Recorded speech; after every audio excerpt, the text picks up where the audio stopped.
चलिए बच्चों, आप लोग इसे नोट कर लीजिए पॉज लगाकर, फिर मैं आपको इसे क्लियर करके समझाता हूँ।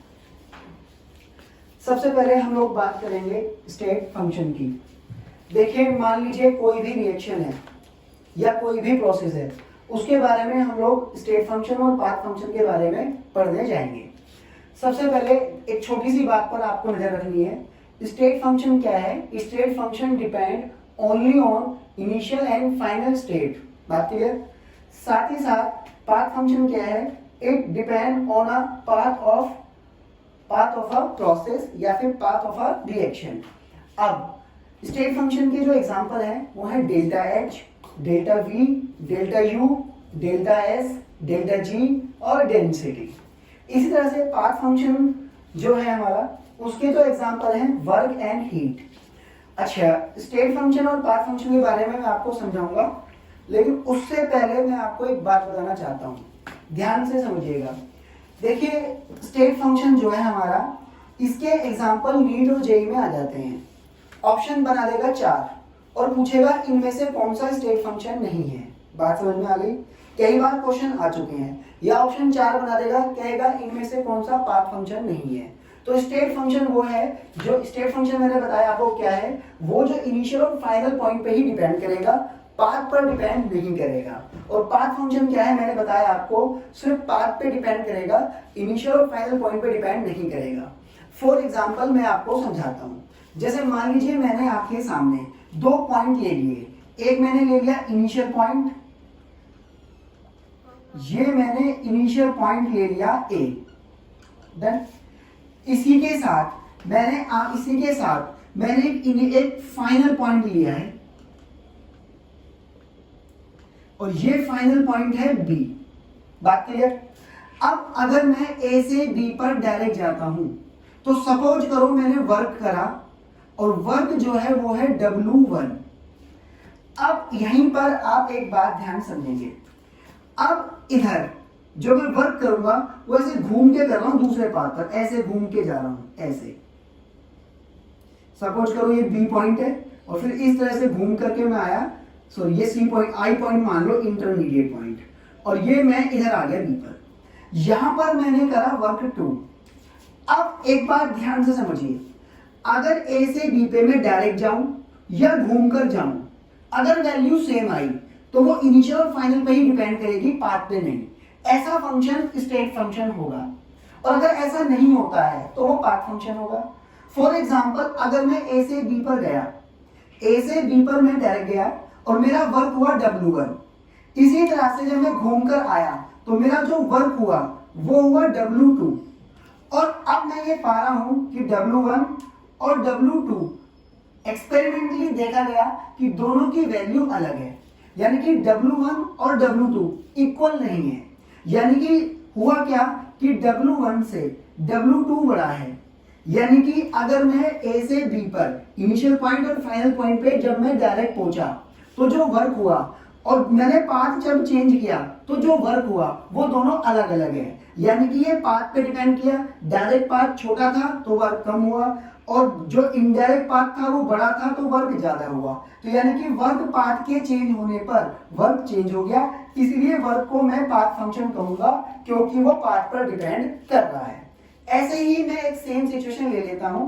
अब आप ध्यान से समझेंगे, मैंने आपको एक चीज पढ़ाई है, उसका नाम है थर्मोकेमिस्ट्री। थर्मोडायनेमिक की रिएक्शन देखने से पहले आप थर्मोकेमिस्ट्री की रिएक्शन देखेंगे। सपोज कीजिए मैं आपके सामने एक इनिशियल पॉइंट लिख रहा हूं, वो है H2O सॉलिड। इसी के साथ साथ मैंने आपके सामने लिख दिया फाइनल पॉइंट पर H2O गैस। सपोज कीजिए कि H2O सॉलिड से H2O गैस में जो डेल्टा H लगी वो 150 लगी। अच्छा, ये तो हो गया डायरेक्ट।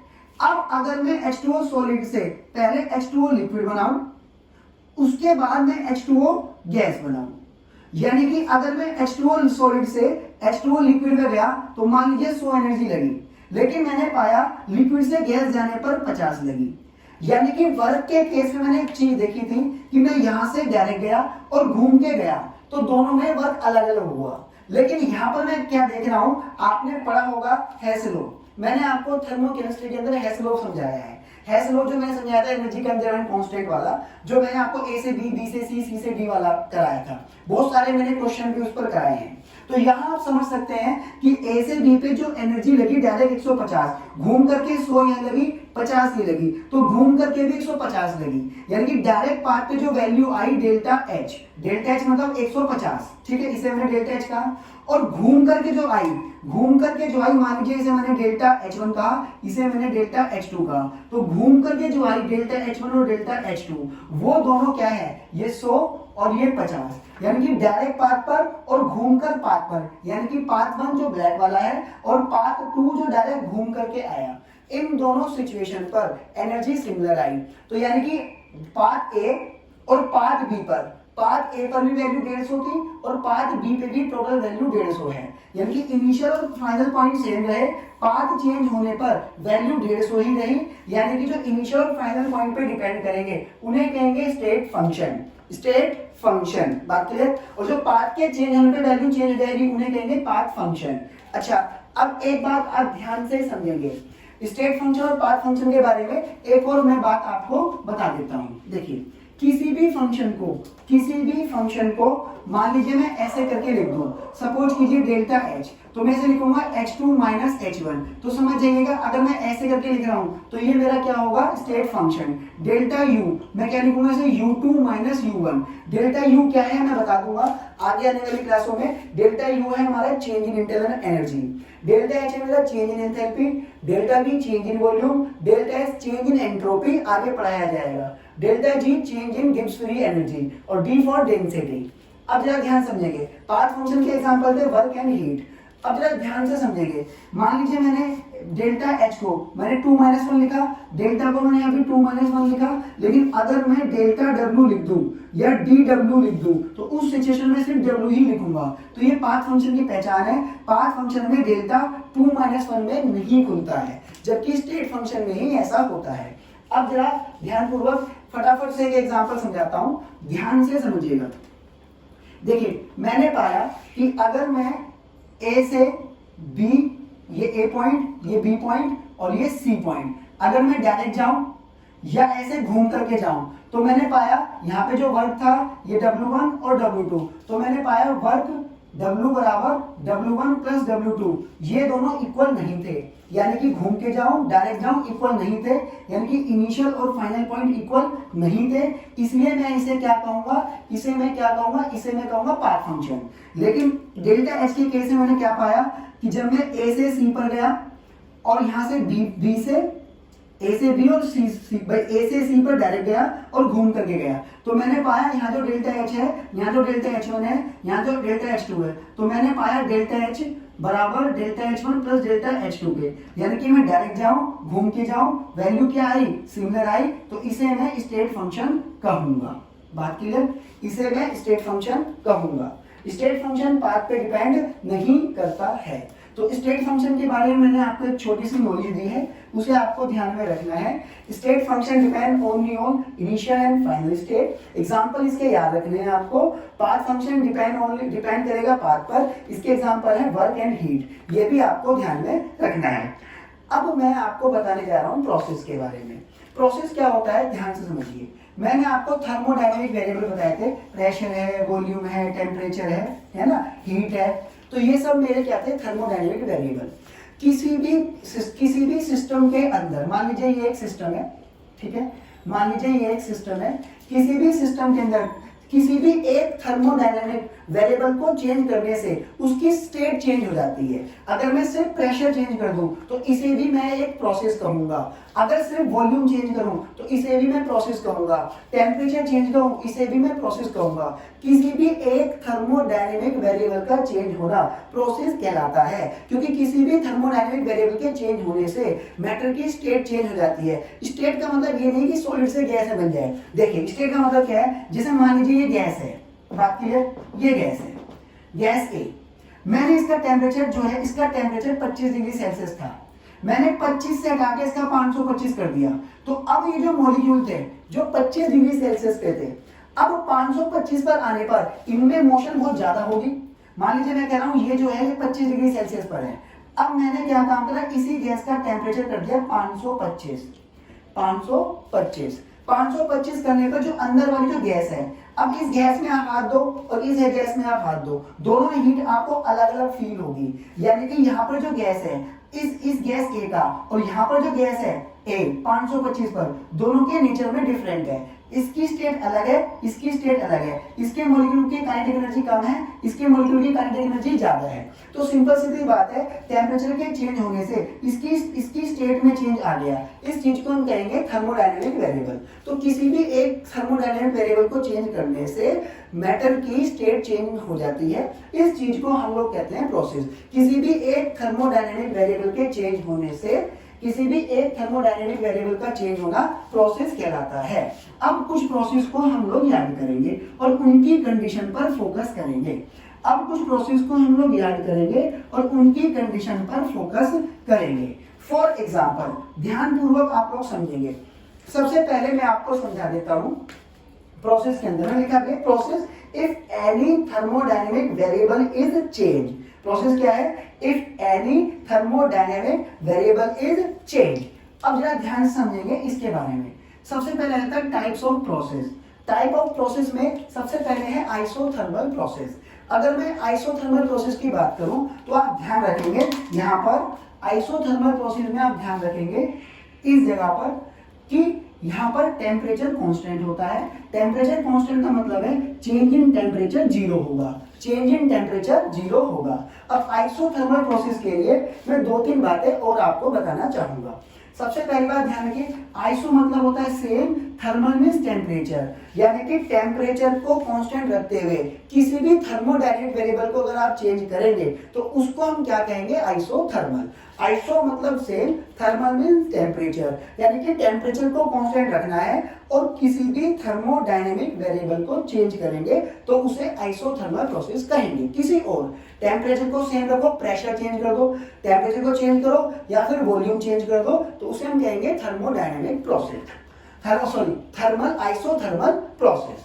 अब आइसोथर्मल प्रोसेस की अगर मैं बात करूं तो यहां पर आपको कुछ बातें ध्यान में रखनी पड़ेंगी। आइसोथर्मल प्रोसेस, आइसोथर्मल प्रोसेस में आपने देखा T constant, delta T zero. अब इसके साथ में एक बात और लिख रहा हूं, उसे आपको ध्यान रखना पड़ेगा। Process should be slow. Process जो है वो स्लो होना चाहिए। और दूसरी बात, वॉल परफेक्टली कंडक्टिंग। इसको मैं आपको समझा देता हूं। देखिए ऐसा मैंने क्यों बोला process should be slow. Suppose कीजिए मैं आपसे एक बात लिखता हूं इस जगह पर। यहां पर मैंने एक गैस ले ली पिस्टन के अंदर।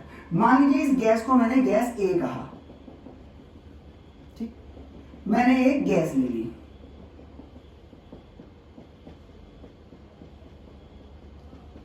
ये मैंने एक गैस ली।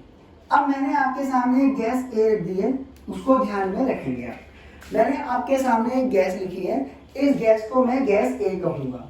अब इस गैस को आप ध्यानपूर्वक सुनेंगे, इसमें हुआ क्या। देखो, अगर मैं एक काम करता हूं, इस गैस की एनर्जी, मान लीजिए मैं कहता हूं इस गैस की एनर्जी 500 है, इस गैस की एनर्जी 500 है और इसका टेम्परेचर है 25 डिग्री सेल्सियस।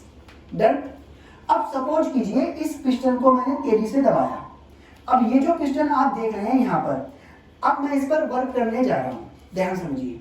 अब मैं इसे पर वर्क करने जा रहा हूँ। थोड़े से साइन मैं आपको समझा दूंगा, थोड़ा सा आप भी ध्यान रखेंगे। अगर सिस्टम से बाहर एनर्जी निकली, सिस्टम से बाहर एनर्जी निकली तो उसे माइनस क्यू कहेंगे। सिस्टम ने एनर्जी एब्जॉर्ब करी तो उसे प्लस क्यू कहेंगे। सिस्टम पर वर्क हुआ तो उसे प्लस डब्ल्यू कहेंगे। सिस्टम ने वर्क किया तो उसे माइनस डब्ल्यू कहेंगे। ये साइन कन्वेंशन आप ध्यान रखिएगा। अगर सिस्टम ने एनर्जी एब्जॉर्ब करी तो प्लस क्यू, सिस्टम ने एनर्जी रिलीज करी तो माइनस क्यू, यानी कि उसे नुकसान हुआ। सिस्टम पर वर्क हुआ तो प्लस डब्ल्यू, सिस्टम ने वर्क किया तो माइनस डब्ल्यू। अब जरा ध्यान से मेरी बातों को सुनेंगे, ध्यानपूर्वक देखिएगा। सबसे पहले मैं आपको कुछ बात बताना चाहता हूं। मैंने आपको बताया ये गैस ए है, इस गैस के अंदर जो एनर्जी है वो 500 है, ठीक, और टेम्परेचर है 25 डिग्री सेल्सियस। अच्छा, अगर मुझे ये प्रोसेस आइसोथर्मल रखना है तो इसका टेम्परेचर 25 डिग्री सेल्सियस ही रहने देना होगा। अगर मुझे इसका टेम्परेचर, इसको आइसोथर्मल रखना है तो मुझे इसका टेम्परेचर 25 डिग्री सेल्सियस ही रहने देना पड़ेगा। अगर ये 25 से चेंज हो गया तो टेम्परेचर चेंज हुआ, और अगर टेम्परेचर चेंज हुआ तो प्रोसेस आइसोथर्मल नहीं रह पाएगा। फॉर एग्जाम्पल के तौर पर मैं आपको समझाता हूँ, जरा एक चेयर ले लूं ताकि आपको अच्छे से समझा सकूं। देखिए अब समझेंगे आप लोग ध्यानपूर्वक। देखिएगा, सबसे पहले मैंने आपको बताया कि ये गैस ए है, इसकी एनर्जी है 500 और इसका ये टेम्परेचर 25 पर है। सपोज कीजिए मैंने एक काम किया, मैंने यहाँ पर एक बहुत तेजी से वर्क किया, बहुत ही तेजी से वर्क किया, और मैंने इतनी तेजी से वर्क किया कि एक बार में मैंने इसको 10,000 एनर्जी दे दी। कितनी दे दी? 10,000 एनर्जी।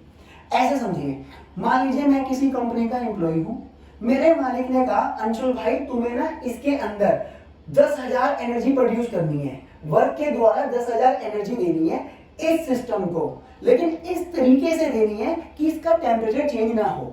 यानी कि मुझे उसने दो कंडीशन दी, इसको 10,000 वर्क दो, इसको 10,000 एनर्जी दो, लेकिन टेम्परेचर चेंज नहीं होना चाहिए।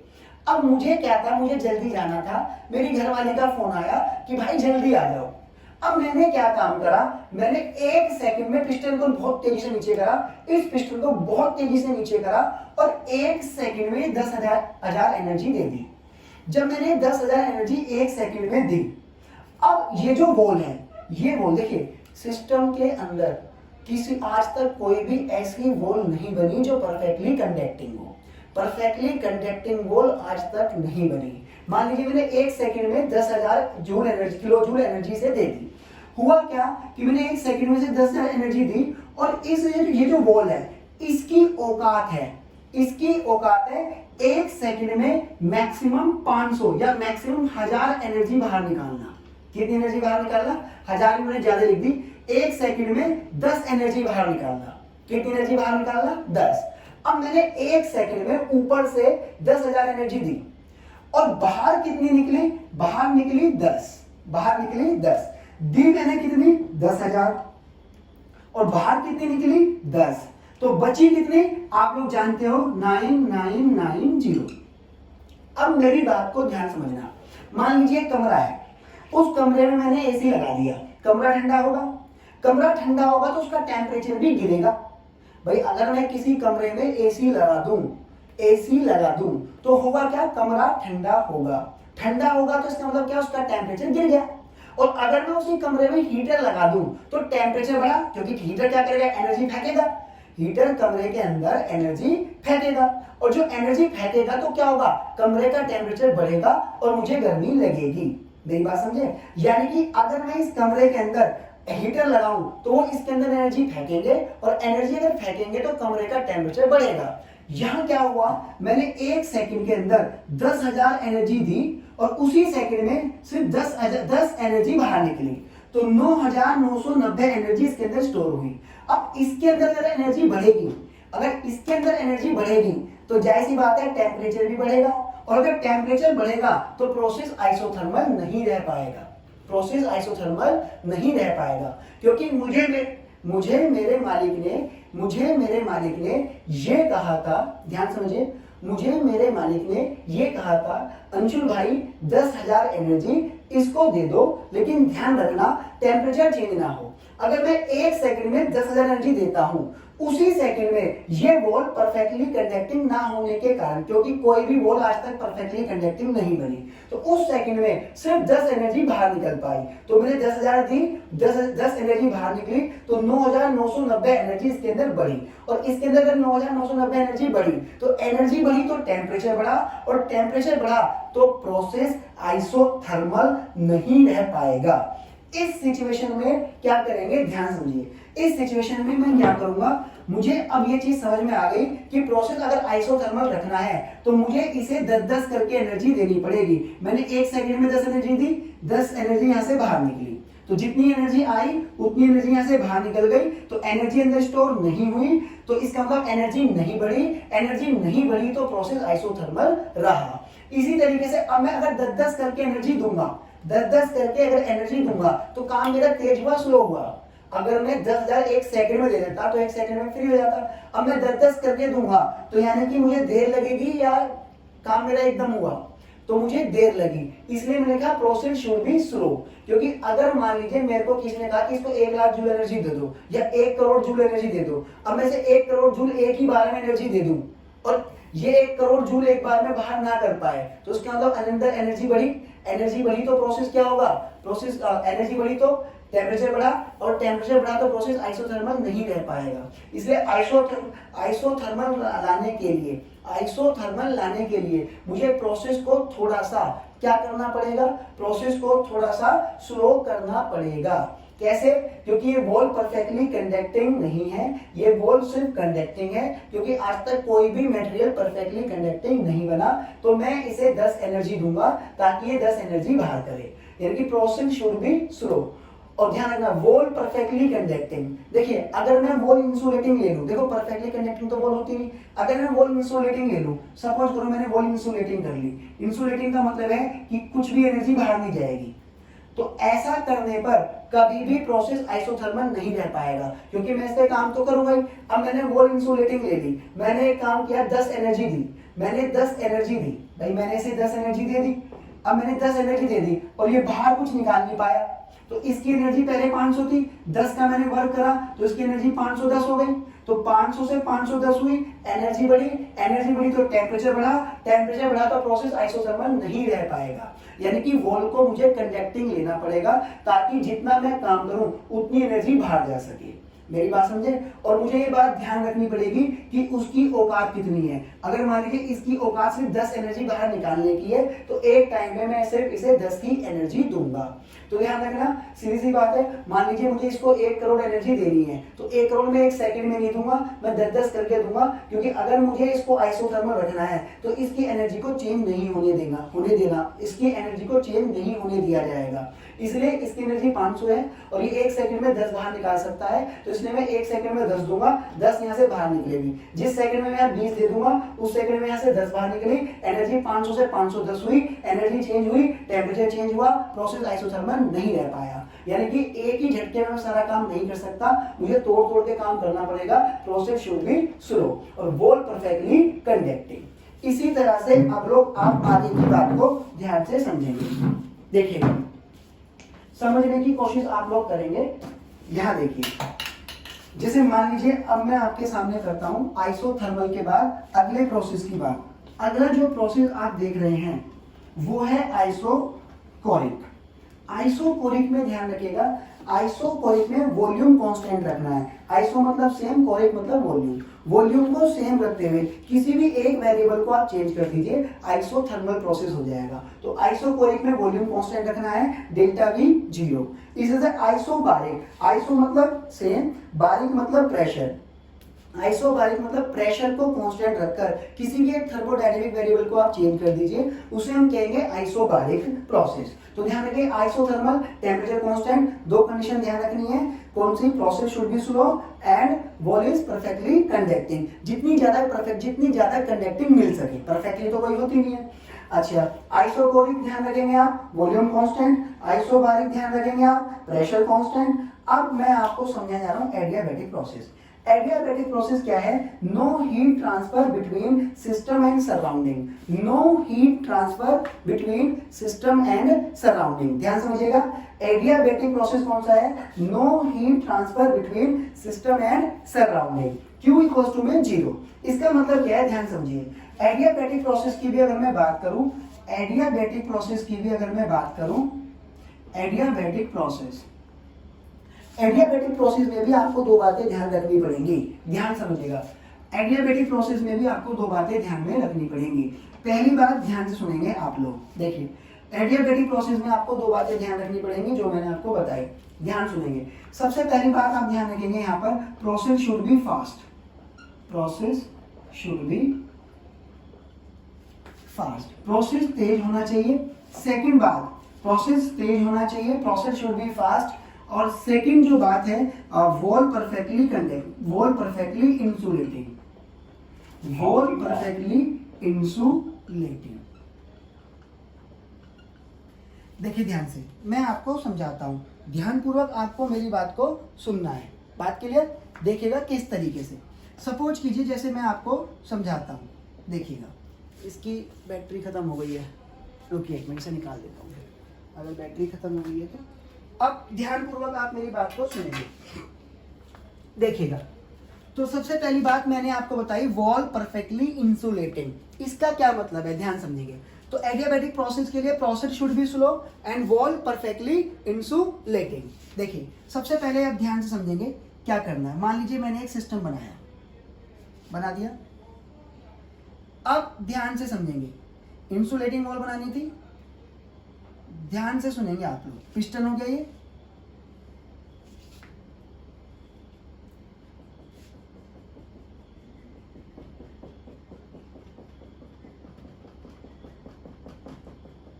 ये लीजिए, ये मैंने बना दिया यहाँ पर आपकी इंसुलेटिंग वॉल।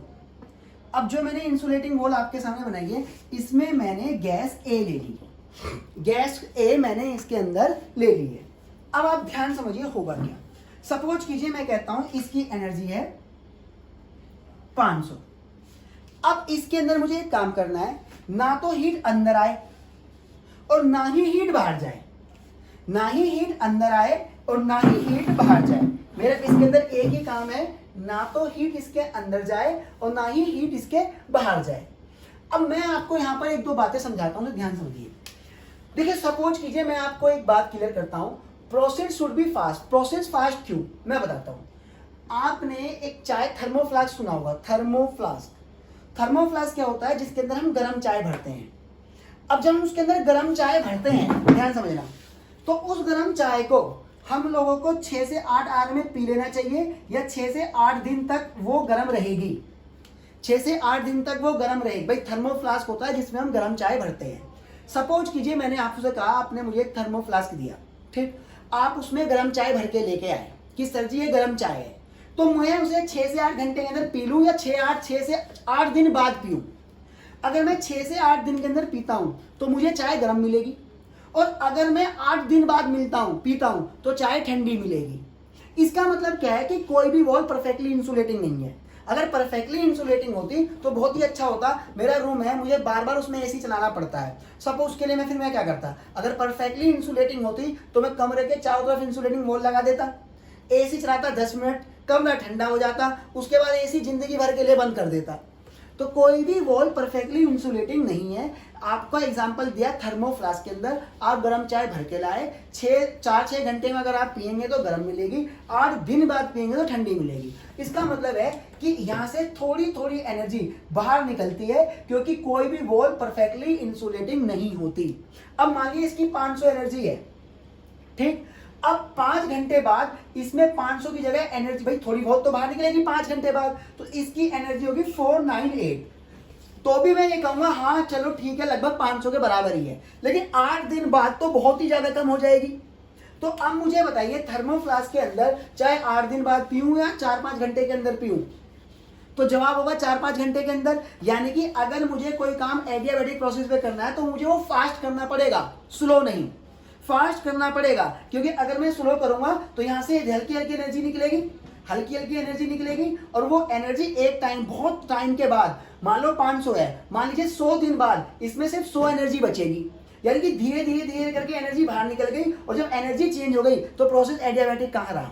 तो एडियाबैटिक के लिए बहुत जरूरी है, एडियाबैटिक के लिए बहुत जरूरी है wall perfectly insulating, wall perfectly insulating. लेकिन पूरी प्रॉपर वॉल इंसुलेटिंग होती नहीं है, पूरी प्रॉपर वॉल इंसुलेटिंग होती नहीं है। तो पूरी प्रॉपर अगर वॉल इंसुलेटिंग नहीं होती है, मेरी बात को ध्यान समझिए, अगर पूरी वॉल परफेक्टली इंसुलेटिंग नहीं होती है तो इसका मतलब धीरे धीरे एनर्जी निकलेगी, धीरे धीरे एनर्जी निकलेगी। तो अगर मैं 1-2 साल बाद काम करूंगा तो एनर्जी तो बिल्कुल खत्म हो जाएगी, तो प्रोसेस एडियाबैटिक नहीं रहेगा। इसका एग्जांपल है थर्मोफ्लास्क। थर्मोफ्लास्क के अंदर अगर मैं गर्म चाय रखता हूं तो मुझे 4-5 घंटे के अंदर पी लेनी चाहिए, 4-5 घंटे के अंदर पी लेनी चाहिए। अगर मैं ज्यादा टाइम लगाऊंगा तो वो चाय ठंडी ना होकर, वो चाय अगर मैं 8-9 दिन बाद देखूंगा तो वो चाय क्या हो जाएगी, वो चाय मेरी क्या हो जाएगी, ठंडी हो जाएगी। यानी कि प्रोसेस शुड बी फास्ट। अगर मैंने थर्मोफ्लास्क के अंदर चाय रखी है तो मुझे 2-4 घंटे के अंदर वो खत्म कर देनी चाहिए। दूसरी बात क्या है, वॉल परफेक्टली इंसुलेटिंग, ये चीज मैंने आपको समझा दी। अब एक प्रोसेस मैं आपको समझाने जा रहा हूं, उसे आप ध्यान समझिए, वो यहाँ पर है नहीं, इसमें मैंने लिखा नहीं, वो है साइक्लिक प्रोसेस। साइक्लिक प्रोसेस क्या होता है कि किसी भी प्रोसेस के दौरान एक साथ 2 या 2 से ज्यादा थर्मोडायनेमिक वेरिएबल चेंज हो जाए। अगर एक बार में 2 या 2 से ज्यादा थर्मोडायनेमिक वेरिएबल चेंज होते हैं तो उसे साइक्लिक प्रोसेस कहते हैं। जैसे इसके अंदर आइसोथर्मल टेम्परेचर कांस्टेंट है, या तो प्रेशर चेंज करो या वॉल्यूम। आइसोकोरिक वॉल्यूम कांस्टेंट रखते हुए कोई भी एक थर्मोडायनेमिक वेरिएबल चेंज करो। आइसोबारिक कोई भी एक प्रेशर कांस्टेंट रखते हुए कोई भी एक थर्मोडायनेमिक वेरिएबल चेंज करो। इसी तरह से अगर मैं साइक्लिक प्रोसेस की बात करूं तो इसका मतलब है एक बार में 2 या 2 से ज्यादा हमारे थर्मोडायनेमिक वेरिएबल चेंज हुए हैं। अब यहां पर ध्यान समझिए, ये 2 तरह के होते हैं, एक होता है ओपन साइक्लिक और दूसरा होता है ओपन साइक्लिक और क्लोज साइक्लिक प्रोसेस। ठीक, ओपन साइक्लिक में क्या होता है, सपोज कि ये प्रेशर है, ये वॉल्यूम है, मैं ए से बी पे गया तो देखिए P कांस्टेंट है, वॉल्यूम चेंज हुआ। ठीक, और B से C पे गया तो ध्यान समझिए P क्या है, P कांस्टेंट है, अब वॉल्यूम चेंज हुआ। तो A से C पर जाने पर एक बार वॉल्यूम चेंज हुआ, एक बार प्रेशर चेंज हुआ, तो इसे मैं क्या कहूंगा, ओपन साइक्लिक। क्लोज साइक्लिक में क्या होता है, जहां पर इनिशियल और फाइनल पॉइंट सेम होते हैं। जैसे मैं A से B पे जाऊं, फिर B से C पे जाऊं और C से वापस A पर आऊं। क्लोज साइक्लिक में सिंपल सीधी बात है, क्लोज साइक्लिक में क्या होता है, A से B पे जाऊं, B से C पर, A से B पर, B से C पर और C से वापस A पर। तो साइक्लिक प्रोसेस क्या होता है, जल्दी बताओ। साइक्लिक प्रोसेस वो प्रोसेस होता है जहां पर एक बार में 2 या 2 से ज्यादा थर्मोडायनेमिक वेरिएबल चेंज हो। एक होता है ओपन साइक्लिक, दूसरा होता है क्लोज साइक्लिक। बात क्लियर, डन, नोट कर लीजिए।